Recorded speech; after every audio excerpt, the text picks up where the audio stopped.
श्री स्वामी समर्थ. कशा आहात मंडळी? मजेत ना? मी आता आज तुमच्यासोबत कढीची रेसिपी शेअर करत आहे. तर चला आपण रेसिपीला सुरुवात करूया.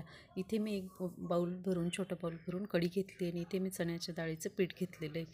इथे मी 5-6 हिरव्या मिरच्या, आलं, लसूण, कोथिंबीर, कढीपत्त्याचे पानं धुवून घेतले आणि थोडीशी मेथी आणि लवंग मिरी घेतलेले. तर चला आता आपण इथे वाटणची तयारी करून घेणार आहोत. इथे मी मिक्सरचं भांडं घेतलं आहे, त्याच्यामध्ये मी सर्व साहित्य टाकून घेणार आहे. हिरव्या मिरच्या, आलं, थोडंसं आल्याचा तुकडा, लसूण पाकळ्या, आपण हे सर्व मिक्सरच्या भांड्यात दळून घेणार आहोत. इथे मी लवंग मिरी पण दळून घेणार आहे.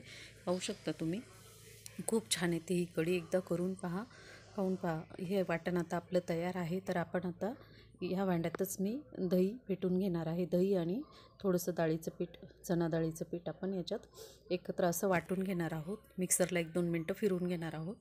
अशा प्रकारे डाळीचं पीठ मी थोडंसंच टाकलेलं आहे. याच्याने कढीची टेस्ट खूप छान येते आणि घट्ट येते. आणि हे दही खूप आंबट आहे आणि कढीला आंबटच दही घ्यायचं, म्हणजे कढी खूप छान येते. तर हे मी आता मिक्सरच्या भांड्यात दळून घेतलेलं आहे. अशा प्रकारे व्यवस्थित 1-2 मिनटं मिक्सरला लावून घेतलेले पाहू शकता तुम्ही. आता इथे आपण फोडणीची तयारी करून घेणार आहोत. इथे मी गॅस चालू केलेला आहे, कढई ठेवलेली गॅसवर आणि इथे मी 1.5 चमचा तेल टाकून घेते. पाहू शकता मैत्रिणींनो, माझ्या चॅनलला लाईक, सबस्क्राईब, कमेंट नक्की करा. इथे मी सुरुवातीला मेथी तेलात व्यवस्थित फ्राय करून घेणार आहे, त्याच्याने टेस्ट खूप छान येते. इथे आपण थोडंसं चिमूटभर जिरं टाकून घेणार आहोत. इथे थोडंसं हिंग पावडर टाकून घेतलेली आहे मी.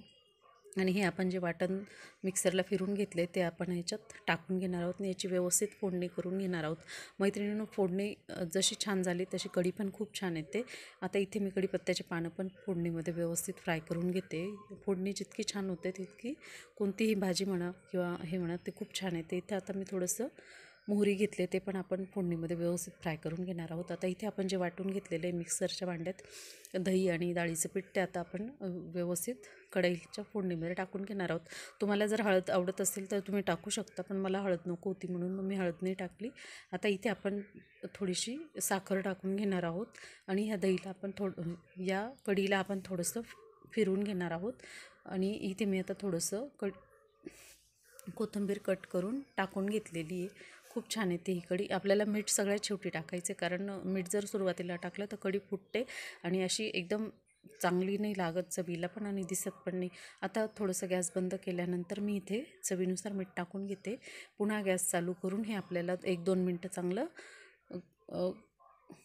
गरम करून घ्यायची. आपल्याला कढीला उकळी येऊ द्यायची नाही, नाहीतर आपली कढी फुटेल. अशा प्रकारे आपली कढी खूप छान झालेली. करून पहा, खाऊन पहा.